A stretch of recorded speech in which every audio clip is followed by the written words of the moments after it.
Bonjour à tous, bienvenue pour cette dernière session de notre Académie Agentique pour les partenaires et à destination des développeurs. J'espère que les premières sessions vous ont plu. Donc on les a rendues disponibles. Je ne sais pas si vous avez vu si vous avez manqué une session ou si vous voulez revoir une session. Donc, ils sont disponibles sur YouTube. On vous redonnera les liens un peu plus tard. Si vous voulez poser des questions, il y a un petit Q&A. N'hésitez pas, on est dispo. Si on n'arrive pas à répondre, on vous contactera. Donc, il n'y a pas de souci. Donc, dernière session, construire des agents locaux sur votre poste. Donc, j'ai le plaisir d'accueillir un collègue de longue date, hein, en fait. Donc, c'est Frédéric Vicaire qui apparaît maintenant. Bonjour Frédéric, merci d'être présent. Je te laisse te présenter et prendre la main Très bien. sur le deck. Merci Dominique et bonjour, bonsoir tout le monde. Je ne sais pas à cette heure-là si on dit bonjour ou bonsoir. En Alsace, alors j'ai un petit décalage horaire, donc on va dire bonsoir. Et décalage horaire et une chaleur à peu près 37 degrés de mon bureau. Magnifique. Vous savez ce que c'est les maisons à colombage. Donc bonjour, donc je m'appelle Frédéric Vicaire. Alors comme le disait Dominique, on se connaît depuis très longtemps. Donc chez Microsoft, j'ai beaucoup de choses. Aujourd'hui, je suis chef de produit technique sur Surface et Copilot plus PC. Et on va voir pourquoi en fait je suis passé de Azure à l'équipe Surface et pourquoi je fais toujours en fait de l'Azure et un peu plus d'autres choses aujourd'hui. Donc on va parler du développement d'IA en local, avec ou sans agent. Et donc je vais juste rappeler à nouveau quelques b.a.-ba, on va dire, sur les agents. Alors vous avez vu déjà pas mal de sessions, donc c'est juste un slide, hein, donc je n'ai pas grand-chose. Vous le savez tous maintenant, ça permet juste de refaire l'intro. Hein. Vous savez tous maintenant qu'un agent, c'est un LLM, et là moi j'ai envie de dire ou autre chose, c'est-à-dire un SLM, un Small Language Model. Donc moi je vais faire du Small Language Model essentiellement. Ce sont des instructions, système souvent, safety, et puis un prompt donné par l'utilisateur. Mais déjà on a un prompt système ici, et des outils si nécessaire, et ces outils on les a en bas. Donc c'est soit des outils qui vont nous permettre de rajouter de la connaissance à l'agent, ou LLM, hein, puisque le LLM n'est ni une base de connaissances, ni un moteur de recherche. Donc on va trouver de la connaissance grâce aux outils. On va pouvoir faire des actions, envoyer des mails, je ne sais pas quel type d'action vous avez déjà présenté dans les autres sessions, mais tout type d'action qui peut être de la création, de l'ajout, de la suppression, de l'édit, le CRUD en fait. Généralement, c'est juste de la génération qu'on utilise. Si on ne fait pas d'agent, là, on va jusqu'à l'action. Et puis la mémoire, c'est quelle est la partie de contexte qu'on veut lui donner à cet agent-là. Et là, il y a plein de patterns en sachant est-ce que c'est l'agent qui détient lui-même le contexte ou est-ce que c'est un super agent qui détermine le contexte global de la discussion. Donc, il y a beaucoup de patterns autour de ça. Donc, avec en entrée ce que vous allez vous envoyer comme message et en sortie le résultat que vous attendez. Ce message que vous passez en entrée, c'est soit vous, le user, soit un autre agent. Donc là, dans la collaboration agent avec agent, que vous avez vu soit avec Semantic Kernel, soit avec Autogène, qui est vraiment les orchestrateurs qui permettent de faire du multi-agent, ou un événement système. C'est-à-dire qu'on attend un mail qui arrive, une heure précise, ou une notification sur un device ou sur Teams, et hop, les agents se mettent au travail, j'ai envie de dire. Et nous, en tant qu'utilisateurs, finalement, on pourrait s'appeler des agents humains, et on est un peu des agents. Voilà. Donc vous avez vu qu'avec Semantic Kernel, donc déjà Azure AI Foundry, avec Azure AI Foundry, vous avez une plateforme pour héberger ces agents-là et les manager et les évaluer et les sécuriser. Et cette Azure AI Foundry a la capacité d'intégrer d'autres orchestrateurs qui sont Semantic Kernel par exemple, ou j'allais dire Langchain, pourquoi pas d'ailleurs aussi, et aussi Autogène. Ouais, un lapsus, mais parce que je fais absolument pas de Langchain. Moi, je fais du Semantic Kernel depuis que c'est en version 0.0 et je fais de l'autogène depuis quelques temps. Et voilà, donc là, j'ai un nouveau device, donc j'ai pas grand chose installé. Et habituellement, toutes mes démonstrations que je fais en physique, je les fais en mode déconnecté. Ce que je ne vais pas pouvoir faire là. Vous imaginez pourquoi.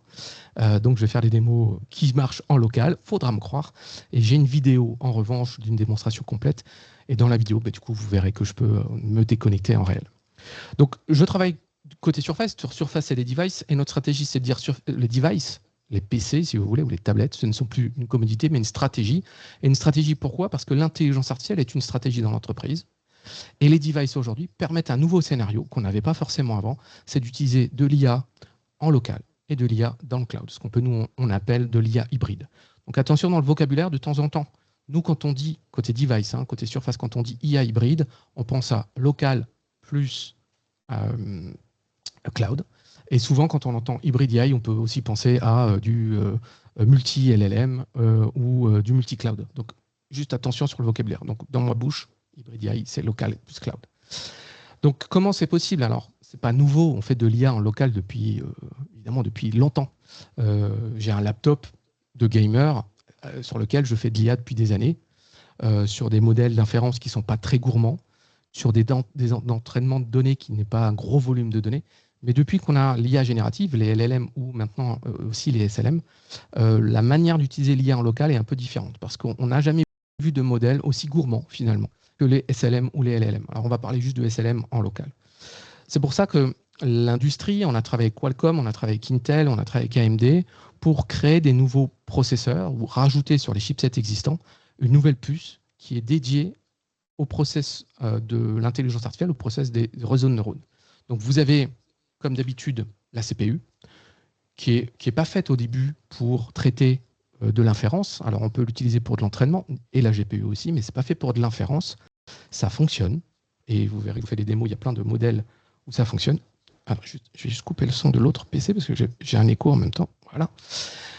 Donc la CPU n'est pas fait pour ça. Alors j'avais un autre slide où on voyait la CPU tourner beaucoup plus lentement que la GPU, qui tournait beaucoup plus lentement que la NPU, mais c'est très marketing et faux.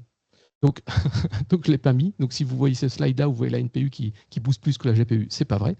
Mais à consommation équivalente, je dirais que oui. Donc la CPU, je fais du calcul classique. La GPU, je fais du calcul de tableau. Et la NPU, c'est le calcul de vecteurs. Et la NPU, elle est vraiment spécifique au traitement des réseaux de neurones. Ça ne veut pas dire que je vais utiliser que la NPU. Si j'ai une NPU, ça veut dire que je vais utiliser potentiellement les trois. Je vais prendre un scénario. Ma GPU, qui, par exemple, vous avez une machine avec, là j'ai une surface, là je suis sur une surface ARM, sur les démos toute la session, mais à côté j'ai une surface Intel qui contient une carte graphique GPU qui peut faire de l'inférence, parce que je n'ai pas sur mon ARM sur la GPU.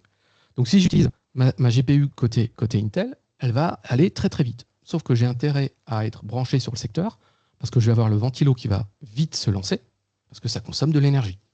Donc, ce n'est pas un scénario que je peux faire quand je suis en ultra-mobilité ou juste en mobilité. Je fais beaucoup de Strasbourg-Paris, donc je fais beaucoup de trains.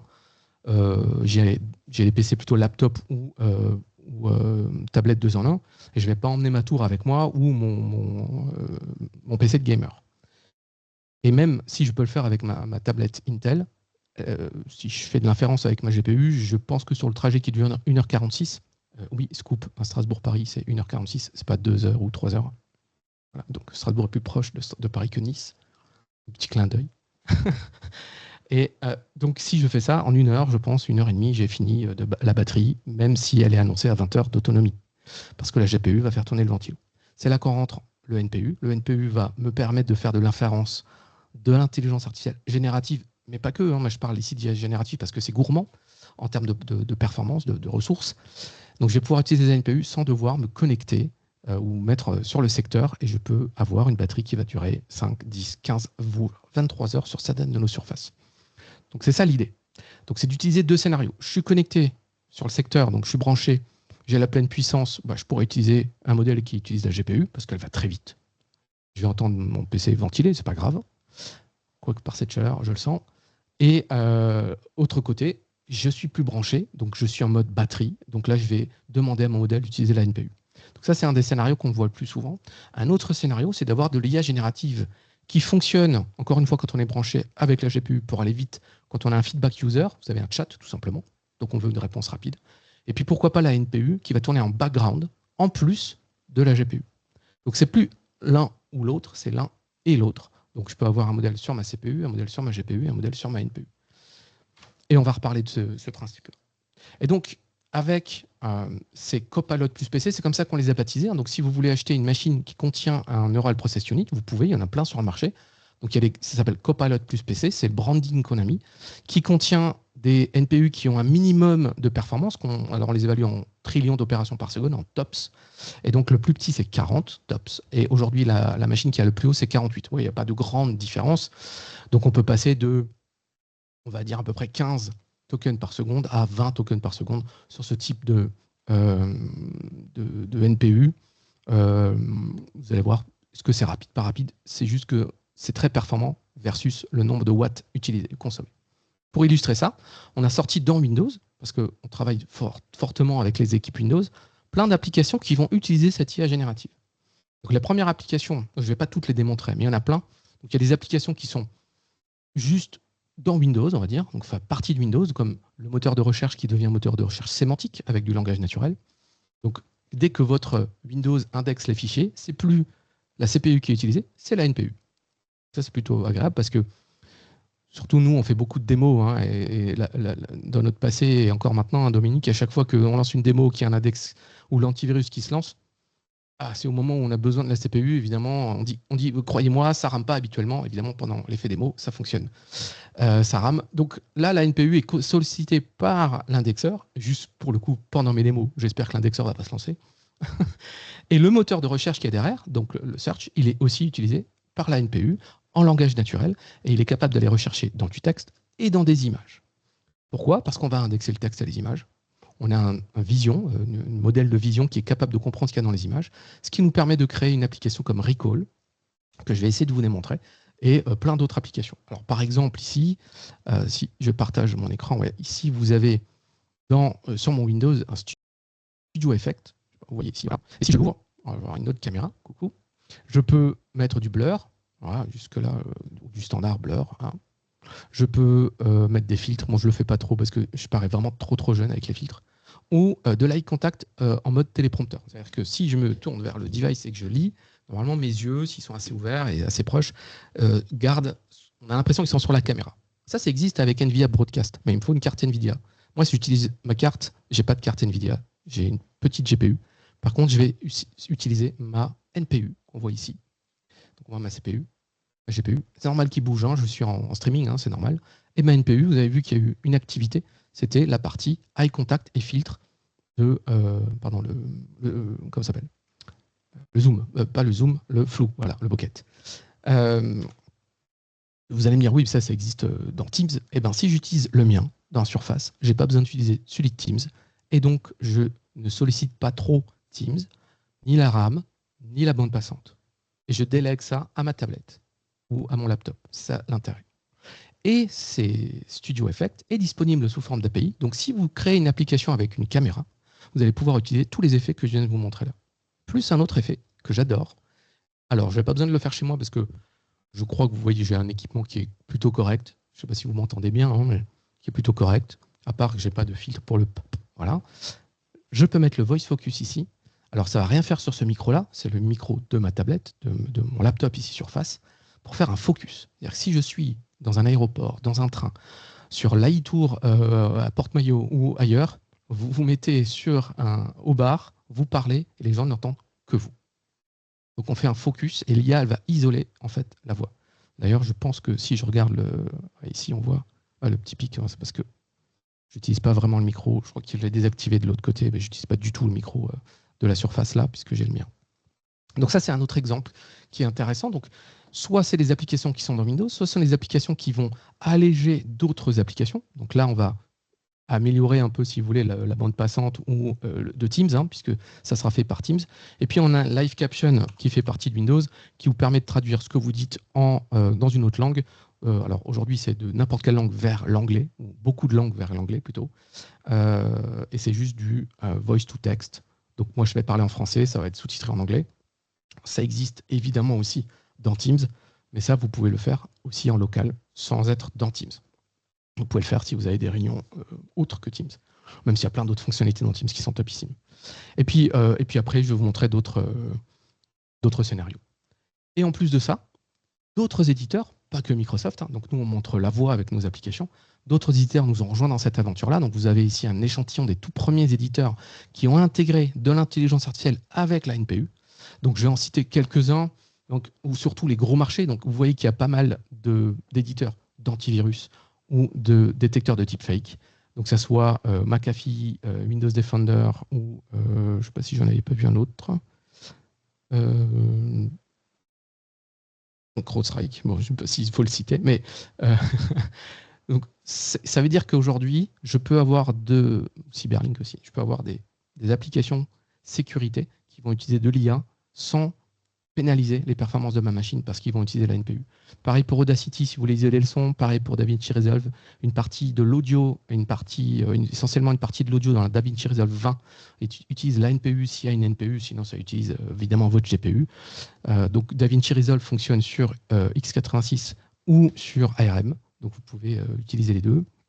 On a Cfable, qui est un éditeur qui a témoigné pour nous sur un livre blanc que je pourrais vous partager, OBS Studio, si vous l'utilisez, Teams, on en a parlé, etc., etc.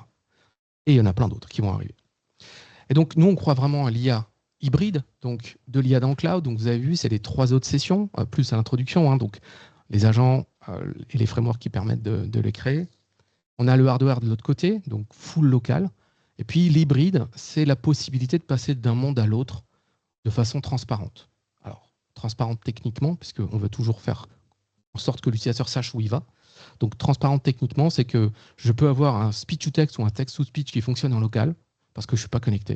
Et puis, au moment où je suis connecté, ça se reconnecte et ça va dans Azure Speech pour utiliser la version Azure de mon speech local. Donc ça, c'est une démo que je vais vous faire. Alors, en tout cas, au moins que en local, parce que là, je l'ai fait full local, la démo.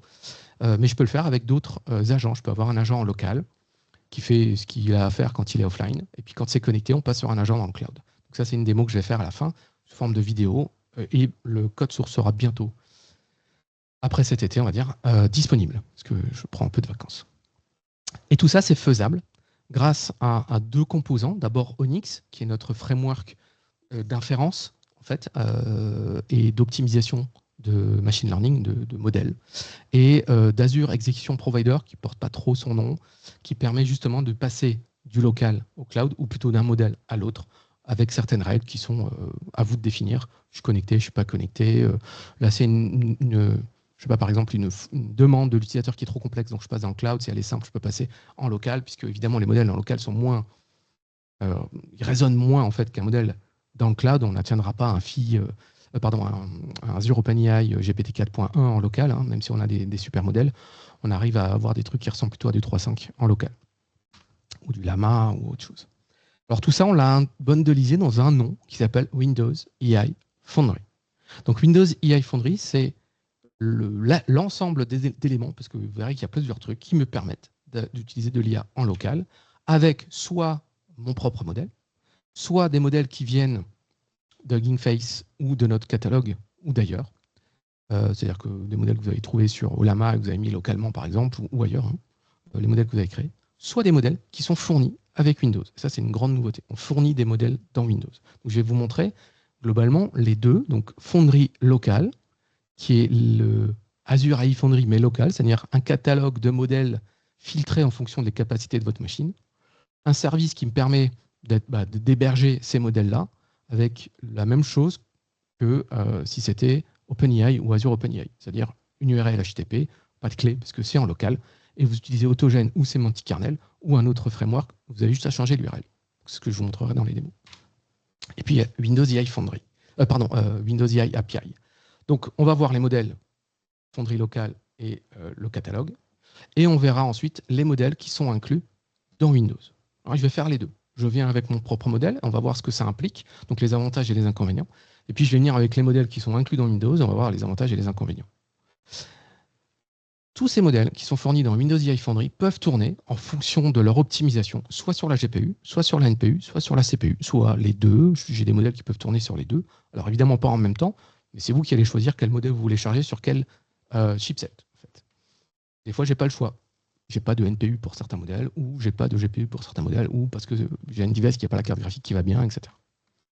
Quoi qu'il en soit, vous avez la capacité de prendre un modèle, par exemple Phi 3.5 Instruct par exemple, ou autre, et, j'ai bien dit Phi 3.5, et le transformer, qu'il soit compatible NPU, via un de nos frameworks qui s'appelle Microsoft Olive. Évidemment VS Code. Donc, je ne pourrais pas vous le montrer jusqu'au bout, mais je vous montre comment faire. Donc là, dans les slides, j'ai juste mis ça, et en cliquant dessus, ça vous emmène sur le bon élément. Donc on a dans Windows EI Foundry, Foundry local, les API fournis dans Windows que je vais vous montrer, donc c'est les modèles intégrés dans Windows, et puis Windows ML qui est la base en dessous qui vous permet de construire ou de convertir des modèles vers ces différents processeurs NPU, GPU, CPU, donc vos propres modèles. Et j'ai encore quelques slides. Donc voilà comment ça fonctionne Foundry local. Vous avez donc vos chipsets en dessous. Vous chargez le SDK, enfin la librairie Foundry local. Donc il suffit d'avoir un PowerShell ou n'importe quoi, un terminal sur VS Code, peu importe. Vous le démarrez. C'est un service qui fait partie du coup de votre Windows. Et quand vous le démarrez, ce service-là, vous pouvez le démarrer, l'arrêter, le redémarrer, charger des modèles, lister les modèles, je vais vous montrer. Et une fois qu'on va le démarrer et charger les modèles, ces modèles seront disponibles via une HTTP localhost quelque chose, avec un endpoint particulier, enfin un port particulier, est disponible via n'importe quel SDK que vous avez l'habitude d'utiliser. C'est ça qui est intéressant. En tout cas, j'ai testé avec ESK, Semantic Kernel et Autogène, ça fonctionne. Comme je n'utilise pas d'autres SK, librairies, je vous laisserai tester, mais il n'y a aucune raison, ça ne fonctionne pas. Dans la documentation d'ailleurs de Foundry Local, je crois qu'il y a une implémentation avec Langchain ou avec Microsoft Extension.ia si vous voulez directement y accéder. Alors, on passe aux démos. Donc, tout le reste, c'est des démos. Non, pardon, j'ai encore quelques slides parce que j'ai des trucs inédits à vous montrer. Alors, on va commencer par quelques démonstrations, mais juste avant, je vais juste prendre le relais avec l'autre device pour faire une démo de Recall. Donc, Recall, c'est une application qu'on a développée qui utilise à fond l'IA sur la machine et qui va vous permettre d'avoir une mémoire visuelle, de transférer, si vous voulez, votre manière de réfléchir, votre manière de vous rappeler de certaines actions directement, en fait, par la mémoire visuelle. Donc moi, je me rappelle que j'étais dans une réunion et que dans cette réunion-là, il y avait un gars, je ne sais plus comment il s'appelle, mais il avait un polo rouge. Vous voyez qui c'est? Donc je vais taper, c'est quoi la réunion où le gars était en polo rouge? Je ne vais jamais trouver si je vais taper ça dans Outlook ou dans Teams. Surtout avec Outlook, pardon. Donc, alors que si j'utilise Recall, ça sera une recherche visuelle comme le ferait ma mémoire. Alors je vais partager un autre écran, parce que je ne peux pas le faire sur ma machine Corp. Et je vais, pas besoin d'inclure le son, je vais partager. Voilà, hop, vous voyez un peu les coulisses. Là, on voit notre écran. Ça ne sert à rien, il en est où? Voilà. Je vais démarrer Recall. Donc Recall s'installe localement. Recall est sécurisé parce que je dois montrer ma petite bouille. Donc Windows Hello est obligatoire sur Recall. Pour l'instant, il est en très preview. Et j'ai ici une page d'accueil qui me permet de refaire une recherche en langage naturel. Donc je peux l'utiliser comme ça. Donc si je tape, je sais pas moi, j'ai juste mis un mot-clé pour aller vite, il va me retrouver, que ce soit du texte ou du visuel, qui peuvent évidemment avoir les informations qui parlent de ces sujets-là. Soit j'ai une vision comme ça, soit j'ai une vision de timeline. Mais quand j'ai vu cette présentation-là? Donc imaginons ici, là c'est ce qu'on a présenté tout à l'heure, si je mets un slide IA, voilà, je vais retrouver, ah tiens, il y a un slide ici, cliquez dessus. Hop, on va revenir sur la version ici, voilà, c'était, je ne sais plus à quelle date. Et vous voyez donc ici, j'ai une action possible, donc je peux sélectionner le texte. Ah, et je n'ai pas toutes les fonctionnalités, donc je vous montre les autres fonctionnalités sur mon device. Je n'ai pas les mêmes Windows. Un coup, j'ai du bêta, un coup, j'ai du dev, etc. Et je peux cliquer sur différents endroits pour faire différentes actions. Donc, il a ressorti le texte de l'image. Voilà. Je peux résumer, créer une bullet list, réécrire ce texte-là de façon casual, formelle ou refine, etc. Mais je peux aussi aller revenir dans le contexte. Donc, si je clique sur PowerPoint, ça va rouvrir. Et là, je ne touche plus, rouvrir la présentation, se mettre dans le bon slide, au bon niveau. Donc imaginez si c'était la réunion de quelqu'un en rouge, je reclique sur Teams, si elle était enregistrée, je reviens dans la vidéo de cette réunion-là au moment où la personne en rouge apparaît sur l'écran. Alors j'ai vu que, j'ai prêté la machine à ma fille, et j'ai vu qu'elle a regardé Netflix. Je ne sais pas ce qu'elle a regardé sur Netflix. Bon, c'est pas top quand je fais des... Voilà, donc ce que je vais faire, je vais lui dire, ici, de plus jamais de prendre de screenshots. Donc déjà, toutes les supprimer, de ne plus les prendre. Hein, et de rajouter Netflix à la liste des applications. Il faut montrer sa bouille quand on fait quelque chose. Voilà. À la liste des applications qui sont bannies de Recall. Donc je peux prendre des applications, des sites web. Par exemple, je ne veux pas que quand il y a le login.microsoft.com, il y a quelque chose qui s'affiche à l'écran. Donc vous pouvez vous choisir quelles sont les applications que vous allez bannir, ou l'IT choisit quelles sont les applications qui vont être bannies. D'ailleurs, par défaut, Recall n'est pas actif. C'est l'IT qui doit l'activer. C'est pour ça que, par exemple, pour l'instant, c'est en Early Preview. En Europe, on ne l'a pas, sauf si vous êtes comme moi en dev, Windows Dev ou Windows Beta, et que vous n'êtes pas dans un réseau où la policy IT a désactivé, ou pas activé plutôt, Recall. Par exemple, chez Microsoft, on n'a pas Recall parce que l'IT ne l'a pas encore activé. Pour nous, en France, pour les subs, à Corp, il y en a quelques-uns qui l'ont. Donc ça, c'est Recall. Le reste, je peux revenir sur... j'ai beaucoup d'écrans, là, pas que je me perde. Voilà, sur ce device-là. Et déjà, je vais partager pour tout à l'heure. Et ça, je vais l'enlever. Et ça, c'est pas ça que je veux faire. Voilà. Une autre petite démo, je fais fenêtre Shift S. Alors, du coup, je ne sais pas si vous voyez. Il faudra me dire. Non, Parce que déjà, non, attends. Hop, vous... je le mets. Là, je pense que ça doit être bon. Yes. Donc, vous voyez la petite fenêtre qui s'est ouverte là. Donc, CTRL Shift S, c'est le copie d'écran, vous savez, qu'on utilise pour faire des copies d'écran, alors soit en tout l'écran, soit en sélectionnant. Eh bien, il a évolué. Donc déjà, il y a un truc que moi j'adore, il y a le sélectionneur de couleurs. Parce qu'avant, j'avais soit InnoTrap, soit PowerPoint pour aller sélectionner les couleurs. Donc j'ai le code exa ou le nom de la couleur. Donc ça, c'est plutôt sympa. Bon, il le met, c'est marrant, il le met en français. Voilà, donc ça, c'est sympa. Je vais le refaire. Hop, CTRL-SHIFT-S. Voilà.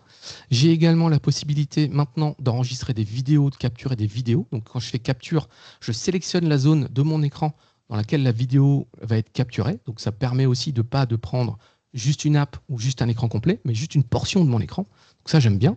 Ah, il y a d'autres apps qui le font, hein, mais c'est intégré. Je peux ici lui dire, fais une capture d'écran parfaite. Donc imaginez, je fais ça comme ça. Hop. Là, j'ai l'IA en local qui va... Ouais, je pensais qu'il allait me faire un truc plus sympa. Il me faudrait peut-être une autre image.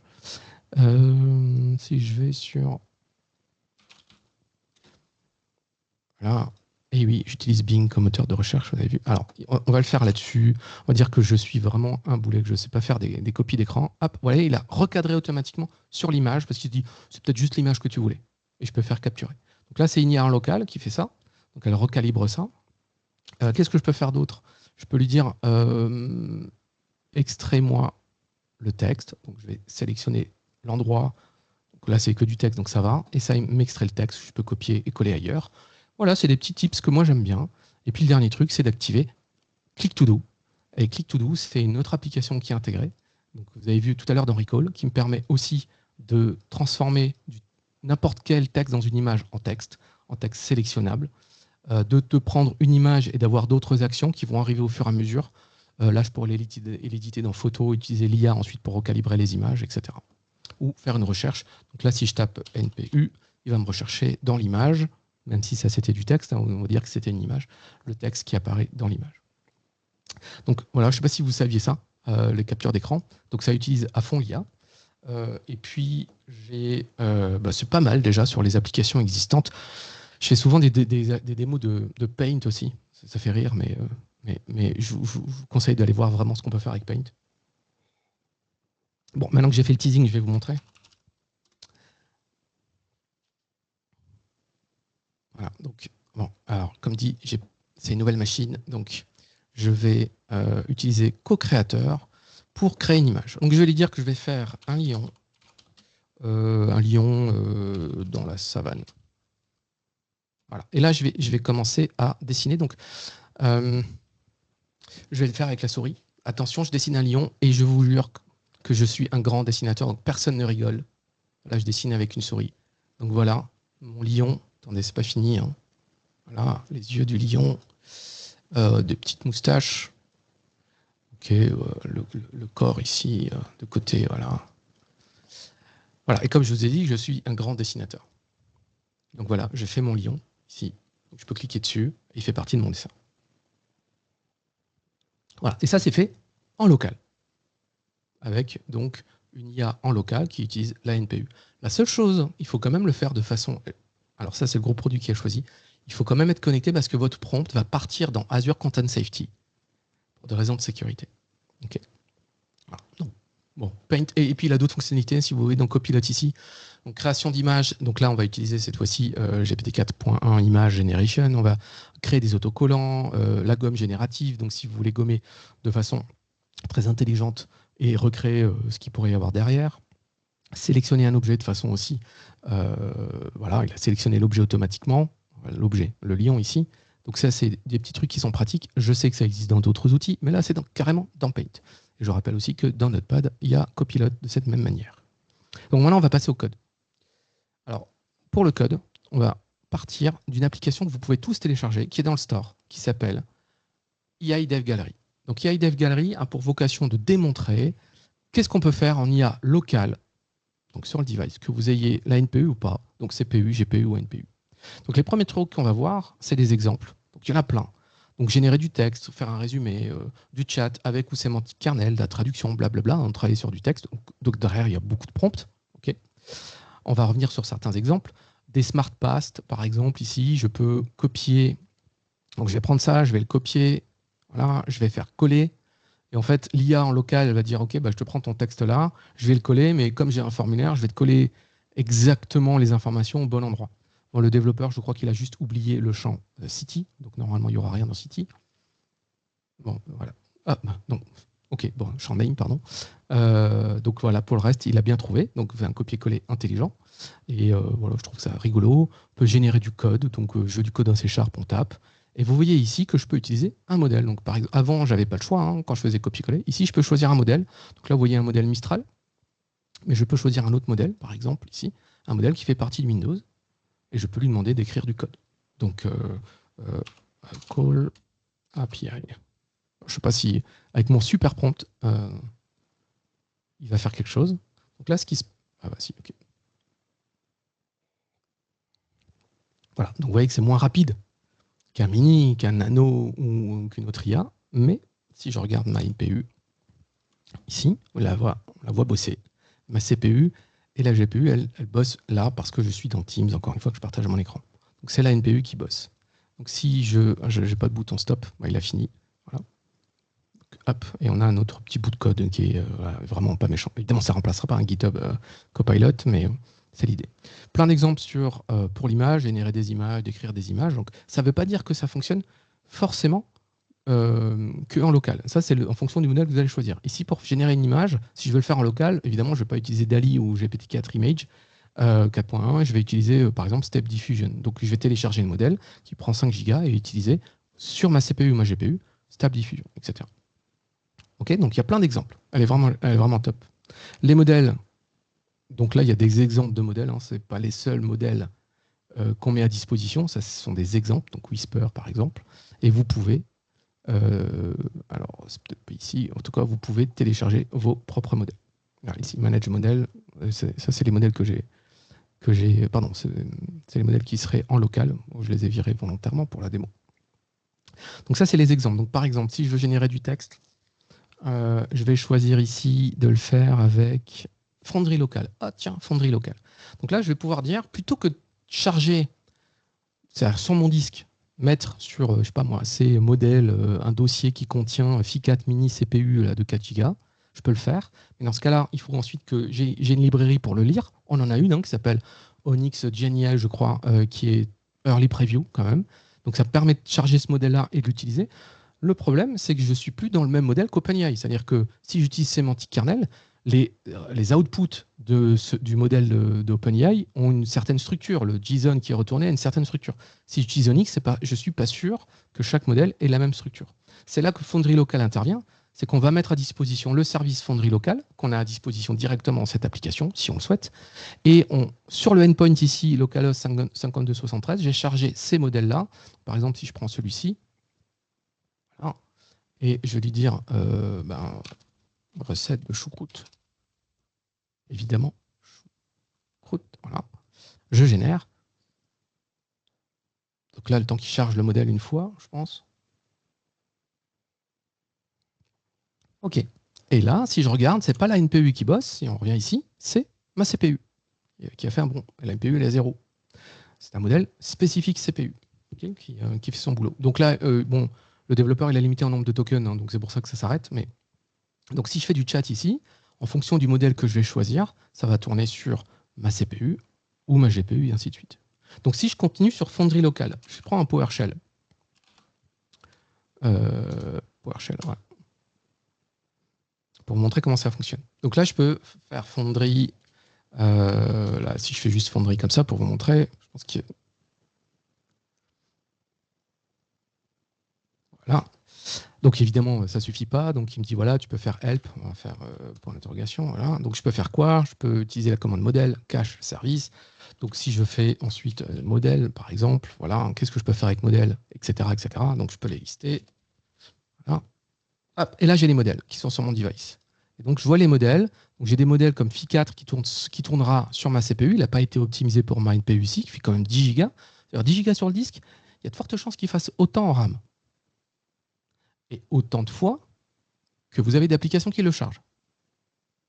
Donc, comme si j'utilise Onyx, à chaque fois que j'utilise une application, je vais avoir le modèle qui charge X fois. Si j'utilise Foundry Local, c'est Foundry Local qui le charge une fois et qui le met à disposition sous forme d'URL, comme n'importe quelle URL OpenAI ou autre, sauf que c'est en local. Donc, je ne charge qu'une fois pour X applications. Donc, c'est important en Foundry Local, rien que pour ça, en local. Je n'ai pas de conteneur Docker sur ma machine, j'ai rien du tout. Hein. Voilà, donc vous voyez ici. Et puis, j'ai DeepSeek en NPU. Et j'ai aussi Phi4 Mini Reasoning en NPU. J'ai aussi, c'est pas mal déjà, voilà. Et donc je peux lancer un modèle. Alors, on va faire run. Et, voilà, on va le lancer. Alors une fois sur deux, ça fonctionne ou pas sur ma version de Windows. Désolé, j'ai une version un peu avancée qui marche pas toujours. Ah bah non, fail. Ok. Donc normalement, ça peut charger. J'aurais dû la tourner la vidéo sur un autre device. Et ensuite, vous pouvez utiliser Phi4 Mini Reasoning sur votre NPU. Voilà, la même chose que Mini Reasoning classique. Hein, parce que même si je charge, qu'est-ce que j'avais comme autre modèle load. Si je fais un run de. Qu'est-ce qu'on avait par exemple mais si je mets Phi4, il va le télécharger, ça va mettre un certain temps sur mon device. Enfin, voilà. Donc moi, j'ai de temps en temps, je ne sais pas pourquoi, bêta oblige, hein, tout ça c'est en version early, j'arrive pas à charger via cette interface-là. Par contre, dans mon chat ici, je charge le Phi3 Mini via Foundry Local. Si je prends celui-ci, je run, et je lui dis bonjour. On va voir si ça va marcher pour le coup. Ça marche, et ça utilise Foundry Local. Donc ce code, je peux vous le montrer. Donc même si je prends par exemple la version sémantique kernel, on va voir si elle fonctionne. Oh, pardon, j'ai mal écrit, c'est pas là. Good morning, bon, il n'a pas trop compris. Donc c'est Phi3 Mini qui est lancé. Et j'ai le code à disposition. C'est ça que j'aime bien dans cette app. Alors c'est du code en C#.NET, c'est une application Minuit, donc voilà. Et j'ai le code. Donc là, on a du code. On est sur du sémantique kernel, hein, donc on va créer un chat completion service, on va créer un kernel. Alors le chat completion service, il est particulier parce qu'on va utiliser... Ah ben non, là, il n'est pas particulier, pardon, il est relativement classique. Je vais instancier, alors ça ne sera pas Azure OpenAI Client, mais OpenAI Client. Pourquoi? Parce que c'est en local, donc il n'y a pas d'API key. L'URL, c'est l'URL de mon Foundry. Et le modèle, c'est ce modèle-là. Voilà. Et c'est tout. Le reste, ça reste du SK. Donc on va pas. Dominique, il a fait la session dessus. Le reste, c'est du sémantique kernel. Donc si votre modèle que vous utilisez en local, il utilise de function calling, il fait Go, ça fonctionne de la même manière. Okay. Et il faut que votre modèle fasse du function calling. C'est pas tous les modèles qui font en local qui font du function calling, hein, par contre. Ça, c'est un peu ce qui manque réellement, et on va en parler vers la fin de la session. Voilà, donc ça c'est, et vous pouvez l'exporter dans Visual Studio et ensuite vous pouvez l'utiliser. Et si vous voulez utiliser les applications qui sont inclus dans Windows, vous avez le droit. Parce que, pardon, les modèles qui sont inclus dans Windows. Venant avec Windows, si je vais dans mes settings de Windows, hop, voilà. Donc là je suis dans mes settings, si je vais dans System, je vais descendre, j'ai un AI Components. Et dans AI Components, je vais retrouver des modèles qui font partie Windows. C'est-à-dire qui sont updatés par le Windows Update. Donc l'extraction de contenu, l'image processing, search, blablabla. Phi-Silica. Et Phi-Silica, c'est un SLM, un extra small même, langage modèle, qui est issu de la famille Phi, hein, donc Phi4, Phi3.5, et qui est optimisé pour la NPU. Et c'est ce modèle-là que j'utilise essentiellement en local. Je ne le charge qu'une fois, je ne m'occupe pas de l'installer, il est installé avec Windows. Toutes mes apps peuvent l'utiliser. Je peux avoir 10 apps qui utilisent Facilica, ça posera pas de problème, hein. Donc je peux utiliser Windows Studio Effect, mon Click to Do, mon Recall et en même temps mon application métier pour le faire. Ça pose aucun problème. Oui, toutes ces applications utilisent Facilica plus les autres composants que vous avez ici. Et ces composants-là sont disponibles pour la grande majorité dans Windows EI API. Donc j'ai Facilica est disponible. Tout ce qui est image, processing, search, transform est disponible. Tout ce qui est semantic analysis, je vais en parler à la fin. Et AI settings aussi. Oh, le teasing à chaque fois. Donc si je vais dans mes Windows Update, je regarde l'historique de mes Windows Update. Dans EI Component, je vois que j'ai eu un Facilica updaté le 27 juin. Et c'est la version, vous voyez que je suis bien sur de l'ARM. Voilà, donc c'est updaté par Windows. Et donc comment ça s'utilise? On part de l'appli, boum, vous voyez qu'il a démarré au quart de tour. Hein. Donc si je fais stop, régénère, boum, il démarre au quart de tour. S'il est chargé et qu'il y a peu de contexte, c'est 200 millisecondes le premier hit. Et ensuite, là, on est à 12-15, ça dépend, tokens par seconde. 12 et 15. On verra si on peut aller plus vite dans les prochaines semaines, prochains jours, prochains mois, on verra. Et donc là, vous donnez un prompt, vous faites générer. Encore une fois, vous avez un exemple de code. Alors, l'exemple de code, il est juste ici. Comment ça fonctionne?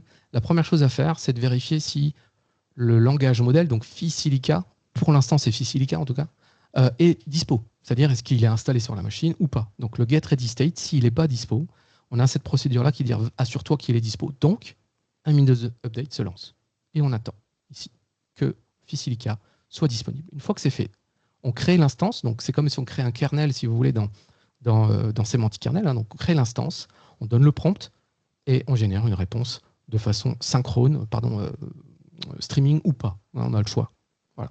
Ce code-là, vous faites copier-coller dans une application console ou une application WinUI et il fonctionne. Donc, je vous montrerai tout à l'heure 2-3 applications qui fonctionnent comme ça. Une autre fonctionnalité qui est arrivée, c'est si je veux... Ah, ça, je vous montre tout. Ouais, je vous montre après. Dans Facilica, il y a aussi des fonctionnalités de... ils appellent ça des skills, mais j'aime pas le terme parce que c'est un peu redondant ou biaisé par rapport aux skills qu'il y avait dans Semantic Kernel. C'est juste des pré-prompts déjà tout faits. Donc, pour résumer, réécrire du texte ou convertir en CSV. Donc là, si je veux, par exemple, prendre du texte à résumer, je vais prendre du texte que j'ai ici, voilà, hop, résumé. Le code qui est, voilà, vous voyez que ça met un tout petit peu plus de temps parce qu'on lui donne un peu de contexte et il est en train de résumer le texte qui est là-dessus. Donc la seule chose, c'est que avant d'exécuter, pour exécuter la partie résumée, on va créer un autre type d'objet et on va appeler la fonction qui va avec. Et il y a différents types de fonctions pour résumer. C'est juste, vous voulez résumer du texte comme c'est là, un paragraphe classique. Il y a aussi une fonction pour résumer une conversation. Ça dépendra du framework que vous utilisez. Et une autre, je ne sais plus, donc il y a 2-3 fonctions pour résumer, en fonction de ce que vous voulez résumer. Réécrire, je prends un bout de texte, là je vais prendre en français ça par exemple, et puis je veux qu'il le réécrit. Voilà. Bon, c'est marrant parce que summarize et rewrite, c'est exactement ce qu'on fait dans Outlook. Résume-moi mon thread de mail ou réécris ce que j'ai écrit avant de l'envoyer. Souvent, moi je le fais quand j'écris en anglais, je lui demande de réécrire. Eh bien, c'est pas encore dispo, mais bientôt, j'ai pas de date. Dans Outlook, vous aurez une version locale de Rewrite et Summarize directement, donc sur la NPU. Donc je suis dans le train, je vais utiliser mon copilote en local pour résumer ou rewrite, je pourrais le faire, ça va utiliser la NPU. Donc pour l'instant, c'est pas encore disponible, je ne peux pas non plus vous le montrer. Et si je veux convertir du texte, là j'ai pris du texte, j'ai demandé à Enya de générer, hein, en CSV. Donc là, on n'est plus en streaming, donc il va falloir attendre que l'IA génère complètement le CSV. Je ne lui ai donné aucune règle hein, de comment convertir ça en CSV. Je lui donne le texte. Voilà, donc le prompt, il y a des couleurs, et hop, voilà, j'ai généré un CSV, et puis le développeur de l'application, lui, il a fait en sorte de l'afficher sous forme de tableau. On a aussi de l'OCR. Hop, je prends une image, alors, je prends n'importe quelle, là j'ai plusieurs images, une carte d'identité, boum, et ça génère, je peux copier-coller le texte. Je vais demander à Inia de me générer un faux formulaire tout à l'heure. Elle me l'a généré. Bon, elle a fait des erreurs. Il y a plusieurs fois numéro de sécu qui ne ressemble pas à un numéro de sécu ou autre. Bon, c'est juste pour vous montrer que je peux extraire. Imaginez que c'est une image ou une PDF que vous transformez en image et vous voulez extraire le texte. Donc ça, c'est full local sur la NPU. C'est pas un Azure Document Engine Service derrière, c'est pas aussi futé, c'est juste j'extrais le texte et la position du texte dans l'image. Voilà. Mais pas la structure. Hein, donc si on avait besoin d'un tableau. La super résolution d'image, c'est que vous prenez une image qui est floue, comme celle-ci, vous demandez à l'IA de la scaler. Donc elle est moins floue. Je ne sais pas si vous voyez bien la différence. OK. Donc c'est pratique si vous voulez déflouter. Ou supprimer le background d'une image. Donc vous prenez une photo, vous êtes technicien de maintenance, vous prenez une photo chez quelqu'un, parce que vous avez réparé une machine, mais il y a un peu de gens derrière ou autre chose, ben vous pouvez sélectionner, donc là moi j'ai sélectionné la personne, mais il faudrait sélectionner la machine, enlever tout ce qu'il y a autour, et je peux le faire. Alors je ne sais pas si ça fonctionne là-dessus, si je prends, par exemple, je vais garder la main, yes, on garde la main, bon, voilà. Toujours en local. Décrire une image, donc là, là j'ai une image, il va décrire l'image, là on peut choisir la langue, bien sûr, dans laquelle il va la décrire, parce que je veux faire un alt pour mon site web, donc en local, pourquoi pas, je génère le alt, ou je peux lui dire fais une description très détaillée de l'image, donc là on aura plusieurs lignes, voire plusieurs paragraphes en fonction du nombre d'objets qu'on peut avoir dans les images et ce qu'il peut comprendre.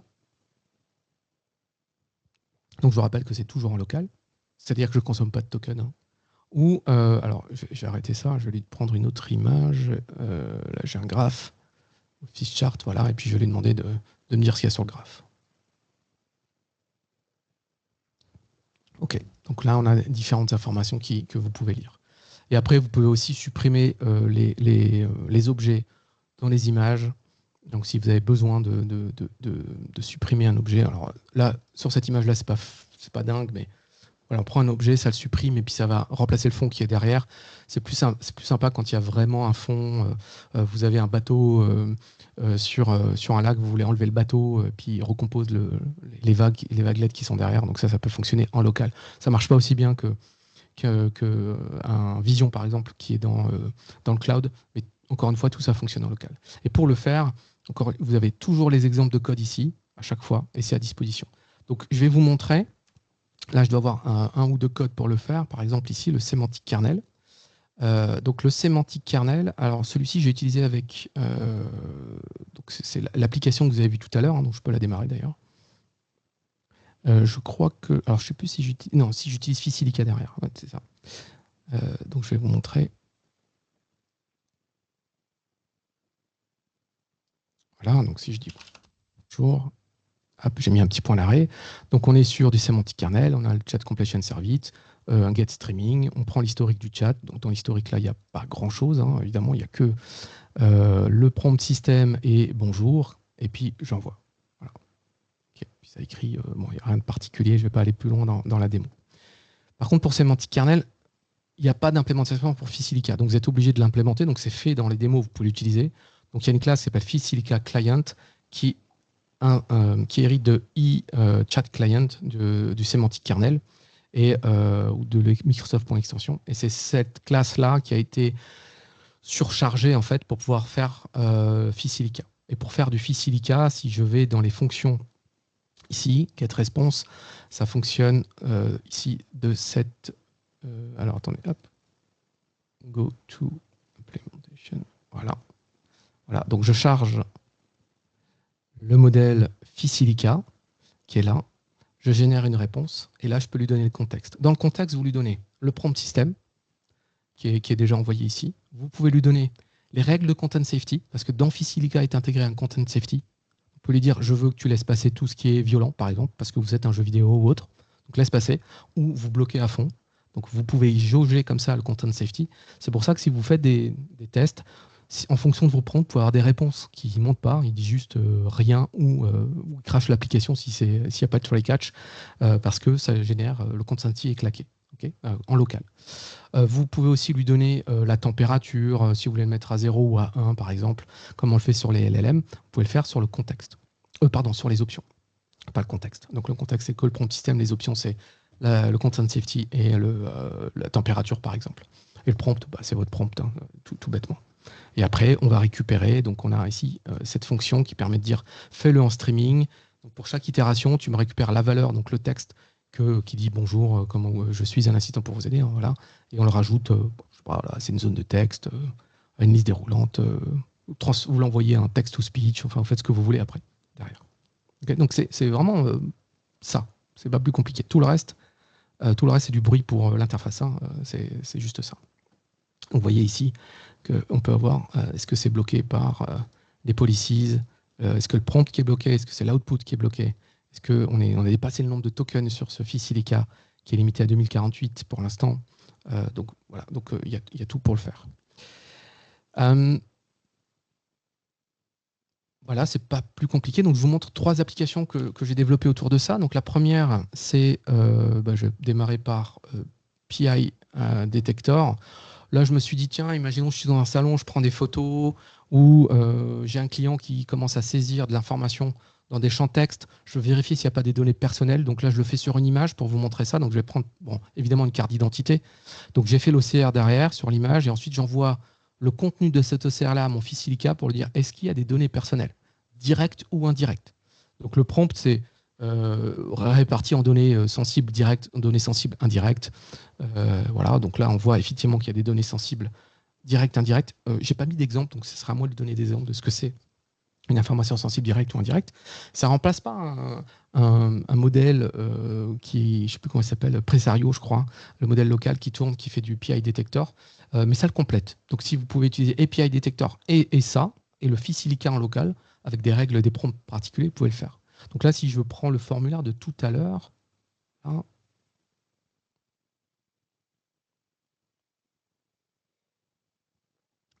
donc ça, c'est un scénario que je prototype pour, alors pas forcément pour des images, mais là, je voulais juste montrer en même temps l'OCR, hein, mais aussi pour détecter dans des champs, des commentaires, des champs libres, dans des applications, si l'utilisateur, sans faire exprès généralement, a mis une donnée qui peut être sensiblement une information personnelle directe ou indirecte. Parce que dans un champ téléphone, on sait qu'il y a un téléphone, mais dans un champ commentaire libre, on ne sait pas trop. Donc ça, je peux le détecter en local avant de l'envoyer dans le cloud. Parce que je veux anonymiser, par exemple, mes données avant de les envoyer dans le cloud. Je veux m'assurer qu'il n'y ait pas de données personnelles avant de les envoyer dans le cloud pour être RGPD compliant dès le début, c'est-à-dire dès la source. Donc ça, c'est un exemple. Donc ce code source, il va être dispo sous peu sur GitHub. Je viens de le mettre en privé pour l'instant, donc je vais juste le décocher privé pour qu'il passe public et on pourra vous l'envoyer. Deuxième application qui est un prototype pour un client, vraiment un prototype, c'est Edge Translator. Alors Edge au sens device translator, donc tout en local. Et donc là, je vais charger, donc j'ai chargé mon fichier Silica en local et je vais charger, comme vous le voyez, du speech to text et du text to speech en local. Donc j'ai vu, là j'ai mis de l'anglais, de l'italien, du français, de l'allemand, du chinois, du japonais, de l'arabe. Voilà. Donc ce sont les modèles qui viennent d'Azure Speech. Voilà, les modèles viennent d'Azure, sauf que je les exécute en local et pas dans un conteneur. Donc ça, c'est une particularité d'Azure Speech. Azure Speech a une version embedded, en fait, que vous pouvez installer en local. Alors, il faut d'abord payer avant qu'on vous envoie le modèle, évidemment. Donc, au lieu de payer de la conso Azure, vous payez une fois cette conso-là, en ticket d'entrée, et on vous envoie le modèle. Et après, vous pouvez fonctionner en mode totalement déconnecté. Ce modèle fonctionne aussi en mode je vous l'envoie, mais il faut être toutes les 10-15 minutes connecté parce qu'on va vous facturer à la conso. Donc, vous avez le choix dans ce modèle-là. Et sans conteneur Docker. Contrairement à beaucoup d'autres modèles dans Azure, et c'est génial, hein, Azure Documentation Service, Vision, autres, vous pouvez les containeriser dans un conteneur Docker. Là, pour le speech, c'est en local, sans conteneur, donc c'est juste sur mon disque. Hein. Je peux vous montrer d'ailleurs. Ces modèles-là, ils sont vraiment que sur le disque, et je les charge en mémoire, donc je pense que sur mon disque, si je vais dans Tool, voilà, j'ai les speech to text et les text to speech, et puis vous avez ici voilà, les modèles qui sont dans les différentes langues. C'est des modèles qui fonctionnent sur de la CPU, mais vu ce qu'ils font, c'est suffisant. Et j'ai le text-to-speech aussi, en local. Pardon, tiens, j'ai eu des petites erreurs, c'est pas grave. Sur différentes langues. Donc le text-to-speech. Et puis ensuite, voilà, j'ai ici deux speech. Généralement, c'est un homme et une femme hein, qu'on va voir dans les modèles. Voilà, Autonin, voilà, etc. En France, on a Denise et je ne sais plus qui. Donc là, je vais parler en français, moi. Donc ça, le docteur peut parler en français, le patient peut parler dans une autre langue. Donc je vais laisser anglais pour nous. On met la tablette au milieu ou à côté. Elle n'est pas connectée au réseau, rien, et puis on peut parler. Bonjour, j'espère que tout le monde va bien.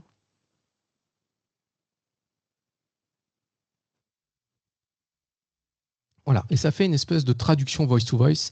Yes, I'm good and you.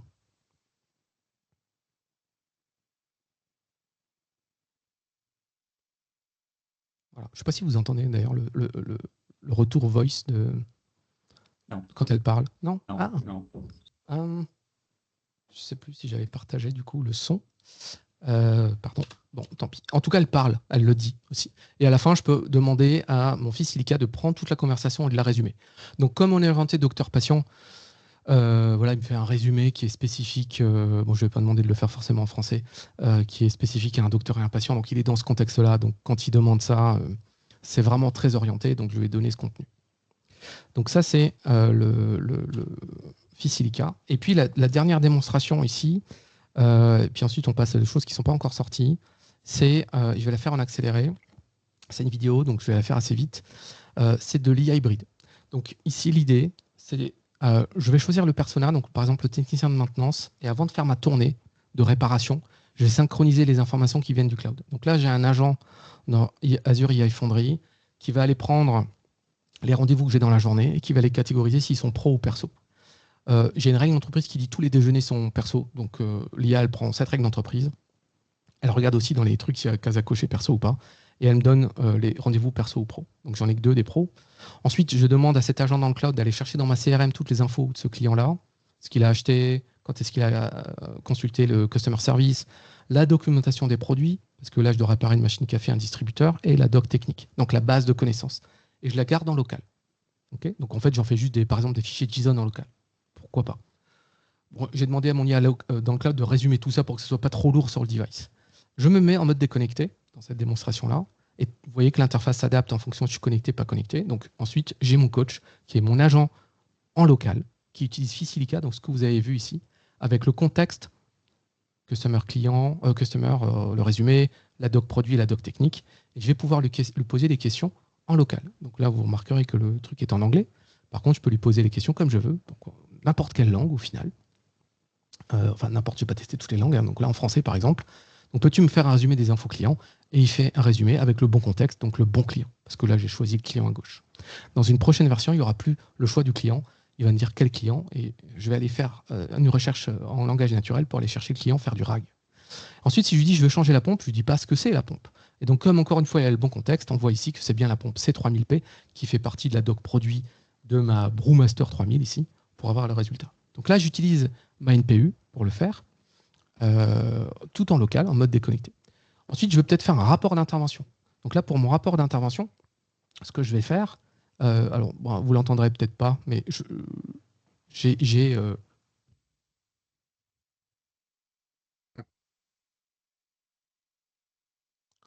donc, voilà, il faudra me croire, il y a le son. Elle est dispo, cette vidéo, je pense qu'elle est sur BFM, sur YouTube, elle doit être dispo.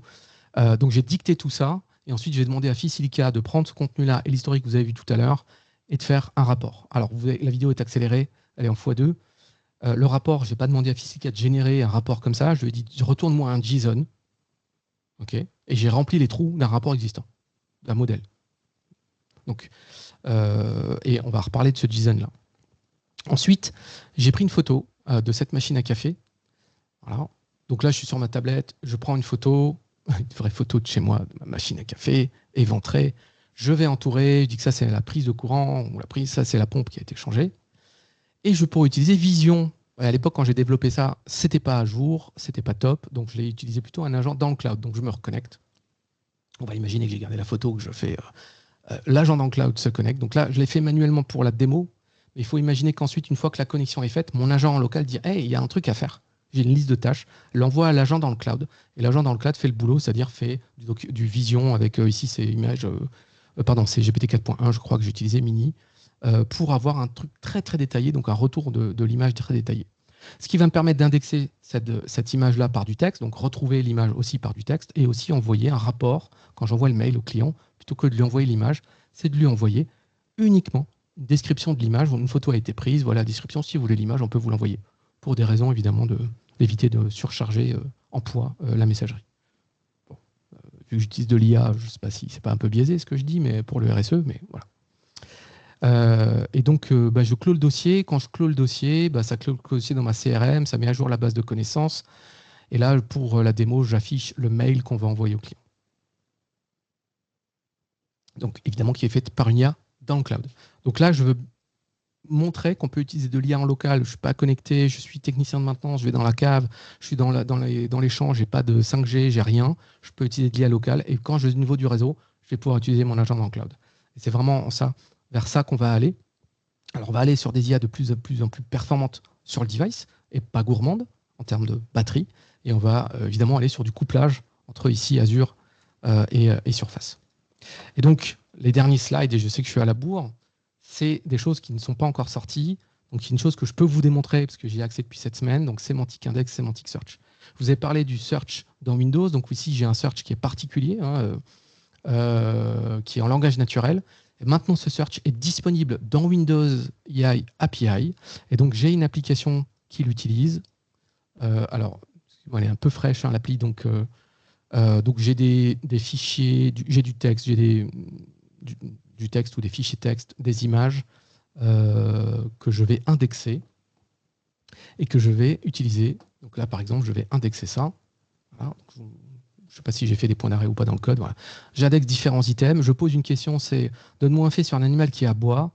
Il va chercher dans l'ensemble des items qu'il a indexés et il a détecté que la meilleure réponse à apporter, c'est ce texte-là.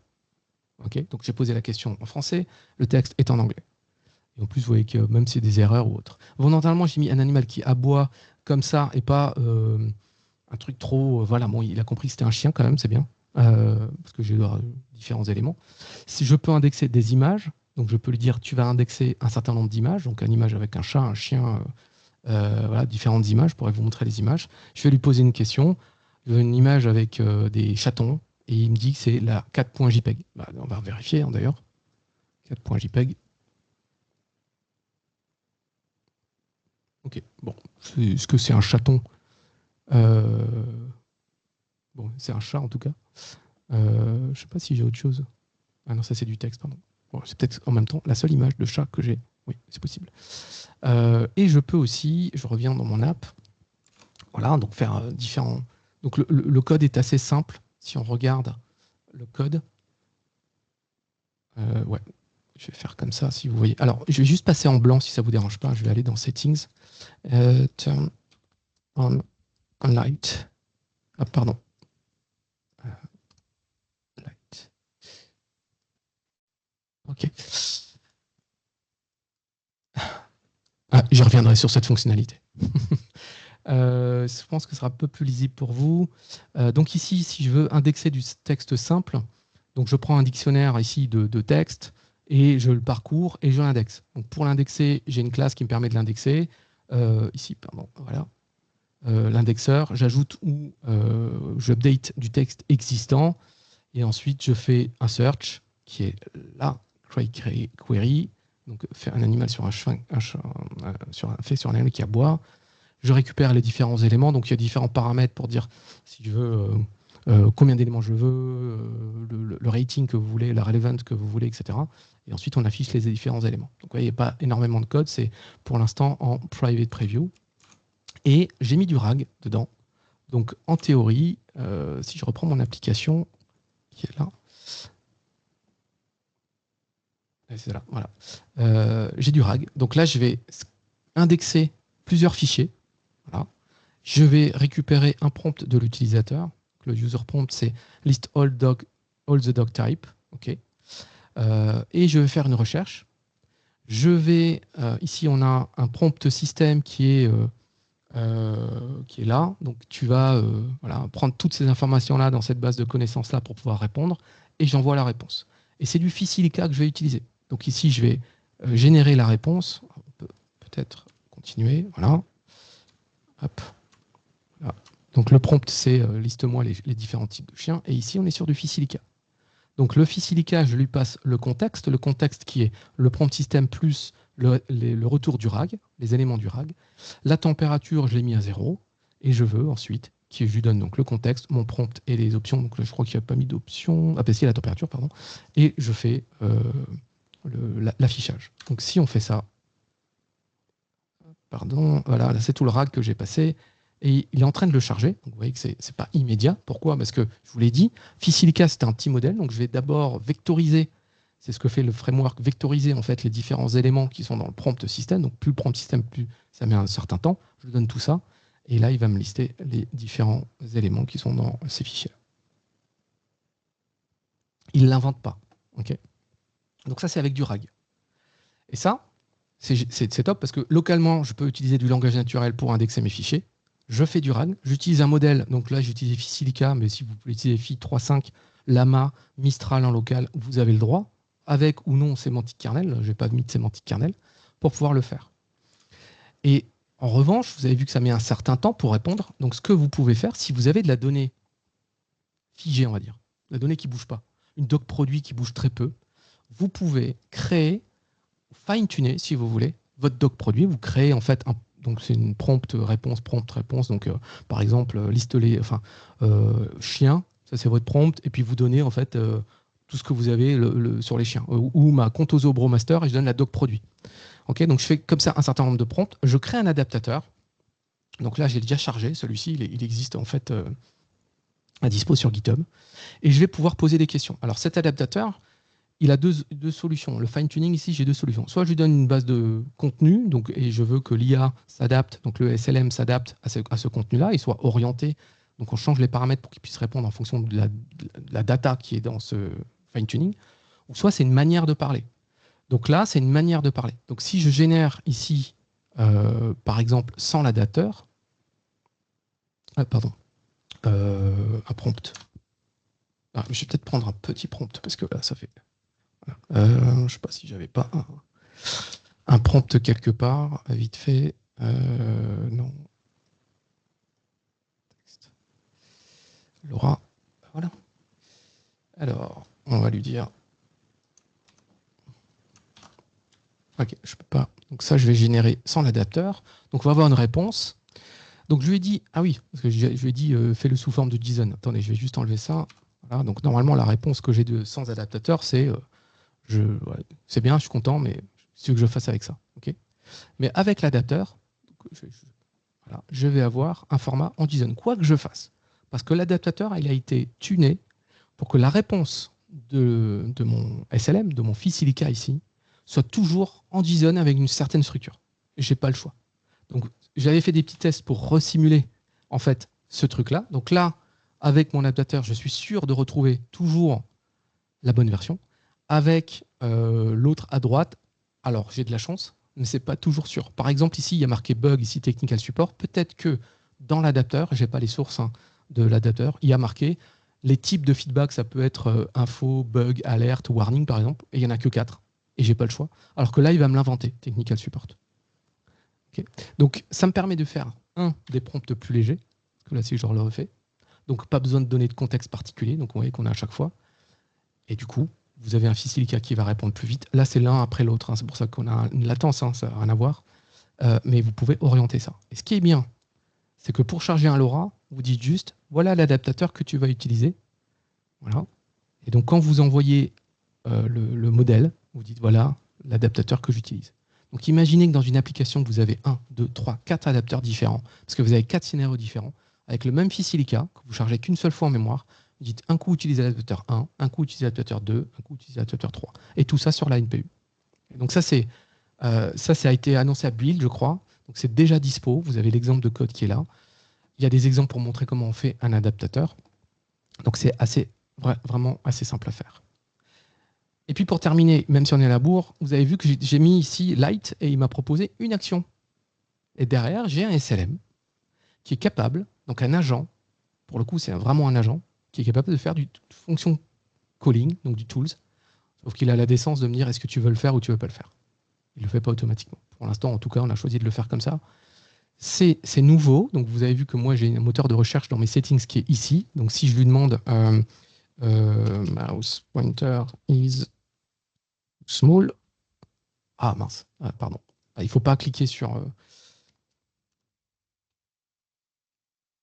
Ah bah voilà, il me propose même la taille. La taille. Voilà.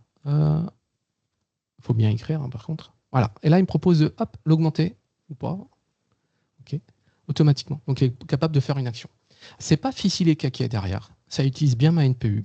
Et c'est un nouveau langage, modèle de langage, pardon, un nouveau SLM, qui est aussi performant que 3.5, qui fait, selon la doc, 300 tokens par seconde. Et donc, du coup, il est là, voilà, il s'appelle Mu Langage Model. Et aujourd'hui, il est disponible uniquement pour les Windows Settings.